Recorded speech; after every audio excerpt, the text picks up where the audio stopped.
Maalilla debytoi Hugo Ahnefeld kakkosena 17-vuotias Vili Varonen. Ja sitten laukoo!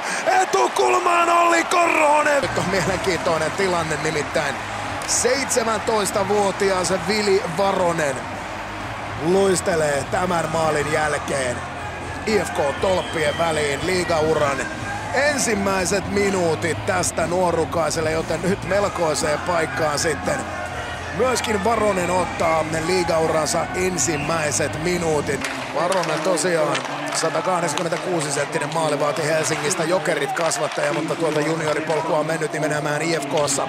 Ja tällä kaudella pelannut tuolla IFK:ssa sekä U18 että U20 ikäluokkien maalin suulla. Tähän otteluun tuli kokoonpanoon, kun sieltä pari edellisiä IFK-ottelua torjunut Rastislav Elias on sairastuvalla. Teemu Rautiainen kiekossa siirtää ja siitä myöskin Varoselle ensimmäinen torjunta. Ja Nordensjönin kadun yleisö antaa ainakin Varoselle tästä nyt tunnustusta, kun päivärinta laukoo.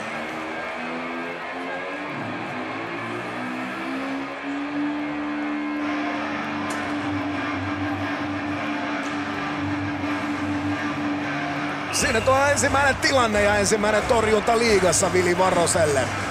Huttunen siihen viivaan, sitten Eronen laukoo, Varonen torjuu.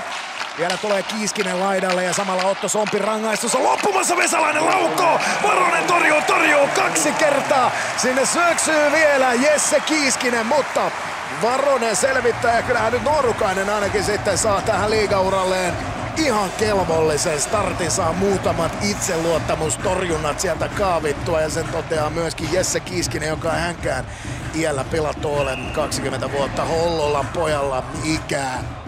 Pelikanssin kasvattaja tässä nämä tilanteet, joten liigauran ensimmäisiä torjuntoja me lyödään videonauhalle. Kyllä sieltä pari pelaajaa pääsee vaihdon puolelle, mutta lisää on tulossa. Antonen maalin taustalta, kiekko lipuu ja lipuu sinne maalin eteen ja siinä on kova säpinä, mutta niin vain Vili Varonen tämän tilanteen pystyy lopulta selvittämään.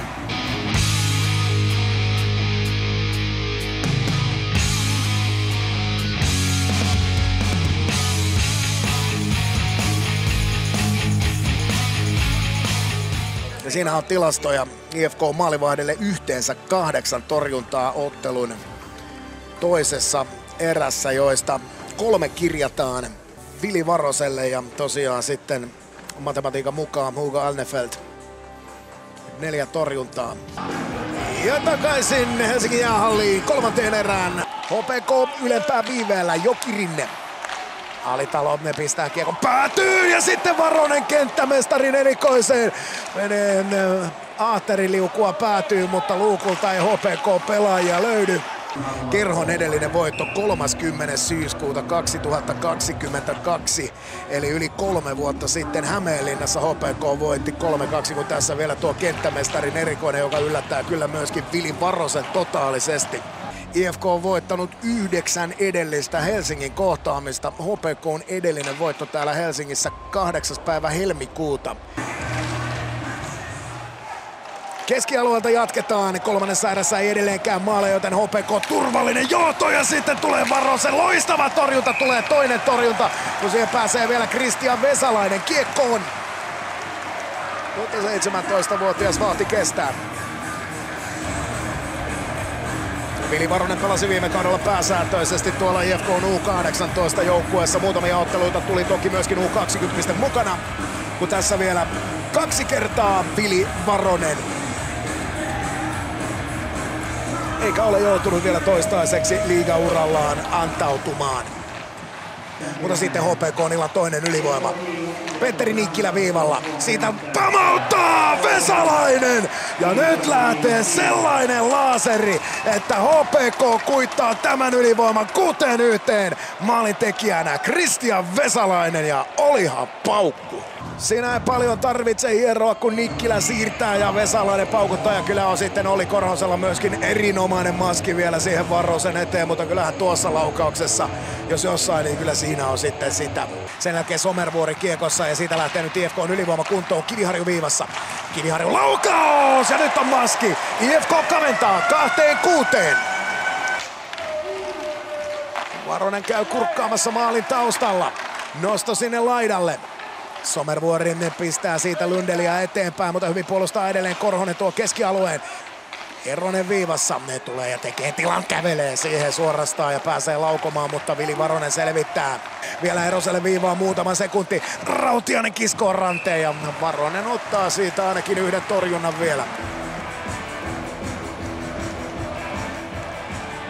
IFK seuraavan kotiottelu pelataan ensi keskiviikkona IFK 18.30. Tervetuloa. Ja viimeistä aloitusta, kun tässä nyt leivotaan sitten. Päivärinta vastaan Hartikainen. Ja vielä Päivärinta vie tuosta taustalle. Eronen panttaa kuitenkin laukausta ja se homma on siinä. Summeri soittaa ja HPK hakee todella upean ansaitun vierasvoiton tänään Helsingistä. 6-2. Laskuri nollaantuu. Vili Varonen saa onnitteluita sieltä omiltaan. Joutui vaikeaan paikkaan 28 minuutin kohdalla, kun HPK siirtyi 5-1 johtoon ja yhden kiekon HPK saa sitten lopulta Vili Varosen selän taakse tänään. Ja sitten lisää HPK-tehomiehiä pakkikalustosta Petteri Nikkilä 0+2 tänään. Siinä vielä lopputilastot IFK-vahdeille yhteensä 19 torjuntaa.